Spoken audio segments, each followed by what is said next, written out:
I'm John Beasley, and this is my audience. Amy Beasley, Abigail Beasley, Phoebe Beasley, Lorelei Beasley. And I'm Kim, filming. Okay, so I want all of you in the audience to imagine yourselves at a casino. And you see yourselves in front of these, a row of slot machines. You put the little dollar or the casino token in, you grab a little lever, pull it down, it starts spinning. And you're watching someone do this. Chances are the letters, the numbers, or the little symbols don't match. They didn't win anything. And then you see them put another dollar, another token in, start back to spinning. And they keep doing this despite not winning. And you think to yourself, darn, that's probably the telltale sign of a gambling addiction, isn't it? Now I want you to change the scenario a little bit. Change the casino to your local store or gas station, and then change the slot machine to a little lottery ticket dispenser. And tell me, how much do you think has changed in this situation? And I've wondered that a lot whenever I go to the local Ingles or the gas station that has these little rows of dispensers for lottery tickets. So I started researching it to see how this affects people's lives, that when they do win and when they get addicted. And I've narrowed it down to 3 steps in a little chronological order. First, they get addicted to buying lottery tickets. 2, maybe they win, it has a significant impact on their lives. And then 3, usually if they don't have good impulse control, they spend the money rapidly and it usually ends in a disaster, a tragedy, or they're back where they started. It didn't really help them that much. So let's go to the first step. Addicted to getting the tickets. Now, you probably see them at your Ingles up here if you live here. Those little lottery ticket dispensers. And chances are, when you buy one, you're not going to win. According to Powerball, their official current jackpot is a 1 in 292 million chance to win. And then, it's like a sewer tax on yourself. You keep putting money into it because every time you go there, you just want to spend a couple of dollars, you may get some back.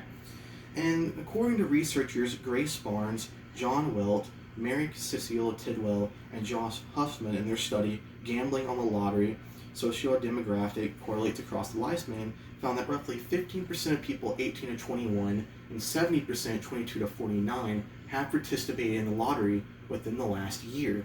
And that's a really big number. That's the majority of people in those age groups.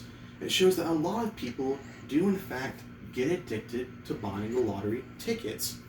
So then, now that we've talked about the addiction and what they do with what they do, next I want to go to the second part, changes to the rare winners. Now, some people will spend the money wisely. They'll put it in saving accounts, they may clear off their debts, but chances are they'll try to make the money last so it goes their entire lifetime. It's very prosperous, it's very good for them. However, not everyone does that. Economic researchers Peter Kuhn, Peter Corman, Adrian Sutavant, and Ari Captain, in their study of the effects of lottery prizes on winners and their neighbors, evidence from the Dutch postcode lottery, noted that many winners drastically increased their spendings and their monthly expenditures.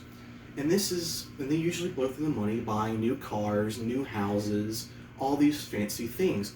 And they actually found another thing.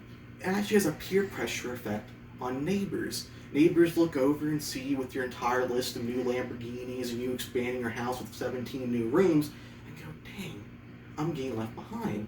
So it doesn't have a negative impact on your spending.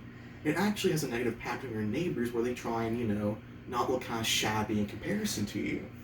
And another thing they found is that University of Texas Pearman did a study called The Psychology of the Lottery, Gambling with Our Mental Limits, and they found that lottery players were vulnerable to various fallacies and issues involving gambling.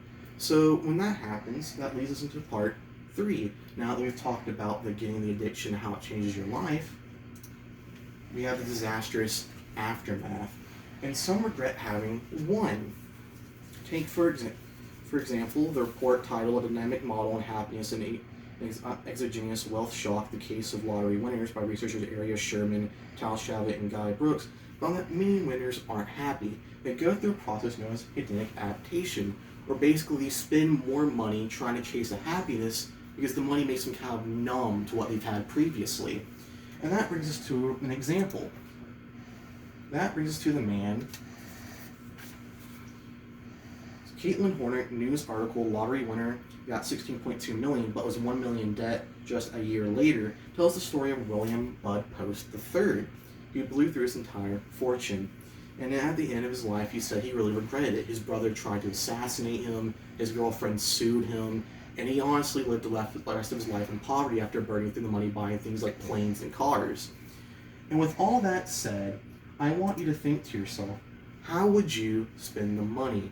Because in conclusion, it comes in three parts when you get addicted to gambling and play the lottery. You get addicted, you spend your money when you win, and then you just kind of sad in the end. So I want you to ask yourselves, if you would win, how would you spend it? What would you do to ensure this opportunity isn't wasted? Because if you don't have a plan for that, maybe the lottery isn't for you.